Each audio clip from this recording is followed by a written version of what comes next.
Hi, ladies and gentlemen. I'm Nicole here. Such an honor to be able to be with all of you today. And I also would like to thank the organizer to invite me to be part of this event. So today's topic is about marriage dynamic in the modern world. It is a very tricky topic because I need to ask myself which lens I'll talk about. So today I decided to use a lens of two approaches, systemic as well socialization, to help you to make sense and try to understand marriage dynamic from the past to today. In the past, marriage dynamic between women and men in terms of relationship is a very fascinating how far we came from past to today. In the past, women often being perceived as a burden. Why? Because it's always come with the value how much you as a woman can bring into the man family. I think you heard before dowry system, right? So dowry system is a form of gift that women have to bring to the male or the groom family. And in our culture, this culture is very much common practice in Asia context. So let's talk about in Indian culture, we call dahej in Hindi. In Chinese, we call 嫁妆, okay? In Malay, we call handaran. And it's interesting how this concept of dowry system facilitating the perspective women become a burden because it values us how much you as a woman coming to my family. The much more valuable you are in terms of the gift your parent give to me mean that you are valuable as a person. So you can see in the first hand woman being perceived and being measured based on how much the gift the man receive and being ended. And when the woman moving on to go into the family together with the husband, and what happened? We start to have this perspective the woman have to work super duper hard to prove themselves in the family. They have to prove themselves excellent mother, They also prove themselves as excellent wife and prove themselves as an excellent caregiver. And often women have to sacrifice their career pathway to just catering for all these needs. So what happened? Leading into where women start to have to hide themselves from the man or from their family. I call it like a shadow, woman living like a shadow in the past. Why? Because woman's success is all based on how successful the children, how successful the husband, but not them. And that's how women survive, living like a shadow for many, many years. And that's what happened, women have went through, being perceived, being valued based on the dowry. And after they go to the family, they being valued how good they are as a caregiver. There's so much thing that women have went through. But how about now? Do women went through the same thing? I would say the good news is so much things have changed. Nowadays we start to see that women are much more highly educated. And I have to give credit to women's activists. Century of hard work to make this happen, to make women's voice to be heard. And finally today, we have women, men, highly educated. And in reality, even higher education, statistics has shown that women are much more in higher population pursuing higher education. Not just limited to Malaysia, but many, many countries. I guess it's a very good achievement. We're really proud of that. And that also has facilitating so much achievement in women, not only just in the family. Now we see women in the societal, we start to see women achieve in economical, I also start to see women achieve in political. And we're very proud of this achievement. Another thing that I'm really very proud as well, that women no longer live like a shadow. Now you can see that husband and wife are making decisions together. No longer just limited to my husband, I may decide. But nowadays, decisions come together. Because women also have exposure, a lot of knowledge how to make decisions together. A lot of partnership coming in that way. But fascinating, all this growth and all this achievement we have, but somehow somehow the society expectation to a woman remain there. Do you heard before that now women, you not just have to be excellent mother, you also have to be excellent caregiver, you have to be excellent, I don't know, many more excellence expect. Or looking good. Yeah? You have to be good looking, good mother, good wife. What we call good daughter. And it's fascinating, right? So much of progress, the expectation toward women remain there. But how about the man? I would say that yes, there are a lot of similarity as well. Where we start to see men are expected to earn for the family. Men are expected to fight for the family. But the problem is, this form of society role, where does this come from? This is where leading to my discussion today, how we being socialized. And the cupid of causing all this gentle socialization is the way how we socialize a society. Let's talk about simple example. When we raise our daughter, when we raise our son, let's look into a toy section. You look into the toy section, especially the girl section, what we see? Doll, cooking, some more, many more. Okay, remind women, hey lady, learning how to cook, yeah? Learning how to care for your family, yeah? Learning how to do this, okay? This is what they expected to you. But let's go to the boy section. What usually the boy section we have? Policeman uniform, firefighter, yeah, or weapon to defend. And what we try to tell the boy, you are a role to protect your family, you have a role to serve outside. And this is already start reinforcing even the child is so young. And what happened when we're reinforcing this?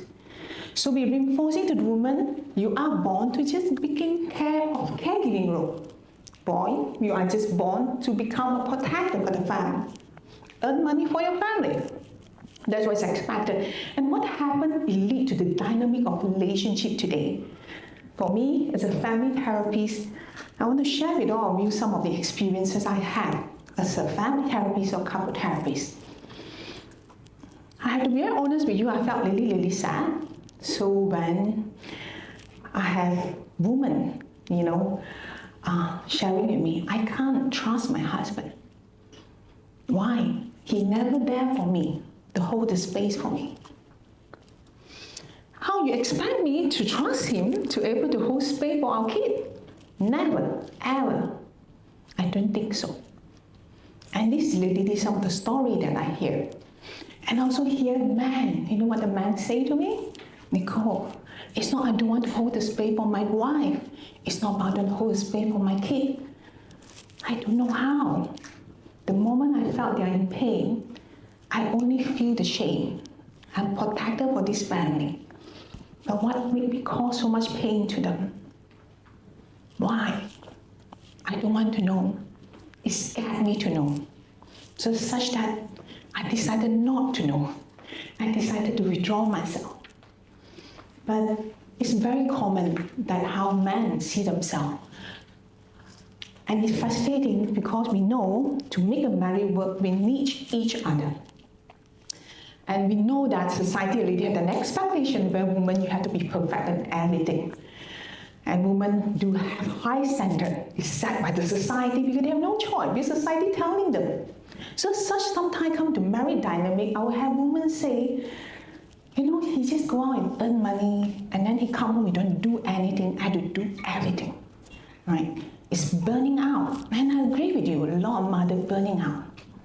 But the question is, that really true men don't to do, or men were not given a chance to do? But the men are not given opportunity to learn. And why I say this aspect? Because I have witnessed so many times in my session with my client. You give the women and men a chance to learn how to hold space emotionally for their partner and their family. They are capable to do so. I really mean it. Why I say that? I have witnessed so many men in the session break down and cry, holding their kid and say to the kid, it's okay, daddy will be here with you. Yeah, I know it's difficult, but we go through together. I witnessed so many. A man who break down and go and hug the kid. And what do they say here? Men are capable to give that space. Men are capable to be caregiver. Men are capable for so many things, but somehow society don't allow them. Okay? And for women, I witnessed that too. And I think women may know that we somehow been trained so well to hold space for others. So such that we often able to do that. Yeah, so I'm not too much worried about women not capable to do that. But I think the concern is more that sometimes women overdo it. Yeah, to the extent you burn out, to the extent that you feel you have nothing to give because it takes so much of your energy and resources. That's why here, I want everyone help, like to even make change in this society. And how we're going to do it? Change the way how we're socializing us people around us, change the way how we're socializing our kids, because that will make a big difference to change the dynamic of the marriage that we have seen and we witness today. Because it's sad to know that there's so many times I have witnesses, couples who came and seek help in their 50s, in their 60s. I even had a couple came and see me in their 80s, yeah. Why? Children couldn't take it. They don't know how to hold space with their parents. They both fighting when the children are no longer there. So what I'm trying to say here is, parents, when we keep letting this what's going on now, the children will witness whatever's going on. And children will believe that my husband will never be able to hold a space for me. And the woman will also believe that, that my husband will never be able to hold the space. And the same thing, reinforcing that perspective to the man, they will never be able to hold the space for us. When we try to do that, they're reinforcing the withdrawing. So here I'm requesting everyone here, like do something. For the ladies here, I'd like to request you, it's okay not to be perfect in everything. It's okay. No need to try to prove yourself and achieve everything. Because when we do that, we try to tell our daughter, girl, this is what you needed to face. Girl, this is what the world going to be. We do not want our daughter to feel that way, right? So such that for you to be able to do that, I need you to trust the man coming in. I need to trust the man that they are capable to be trained how to care for the family. They need to be given a chance to learn how to care. And for the gentlemen here, my request for you to be able to assure your partner, your wife, your daughter, no need to be superwoman, no need to be super daughter, no need to be super in everything. You are loved unconditionally. No need to try to define yourself the way how society define you. Because this, you make the woman feeling valued as a person. And they learn to able to appreciate men are capable to offer that space for them. So that changed a lot of things, the dynamic of the relationship. It would be so nice, right? End of the day, you're able to coming together to support this relationship. You know, a lot of people say this to me, oh, Nicole, if my husband being a good husband, he have to be agree with me in everything. That's where called partnership, right? The same thing, men will say that, no, my wife have to be agree with all these things we plan to do as a wife. That's called partnership, right? The perspective partnership means that in the general society perspective, or partnership means that always there forever, being the same. But in reality, a meaningful relationship come in, allow your partner to take the lead when it needed to take the lead. If you're tired as a man, it's okay, your wife can take the lead. If you're tired as a woman, it's okay, let your husband take the lead. The most important, trust their leading. And that when you trust the relationship. When you build the trust in the relationship, you build trust from the relationship to your children. The children need to trust the relationship to make a difference. And that's what makes a big difference. So I hope with all this effort we make, our daughter will say to me, say to you, Mommy, Daddy, I'm not scared to be woman. Kind of cool, you know, womanhood. Yeah, I'm looking forward to be a woman I want to be. It'd be really, really meaningful for a son to say to us, Dad, Mom, I think it's not so bad to be a man. Yeah, I think man can do a lot of things. And at the same time, we can hold space for our loved one. I think this is what I hope by us effort come together to be able to make the change, and such that we create a better society for us and for our children. Thank you so much for your attention.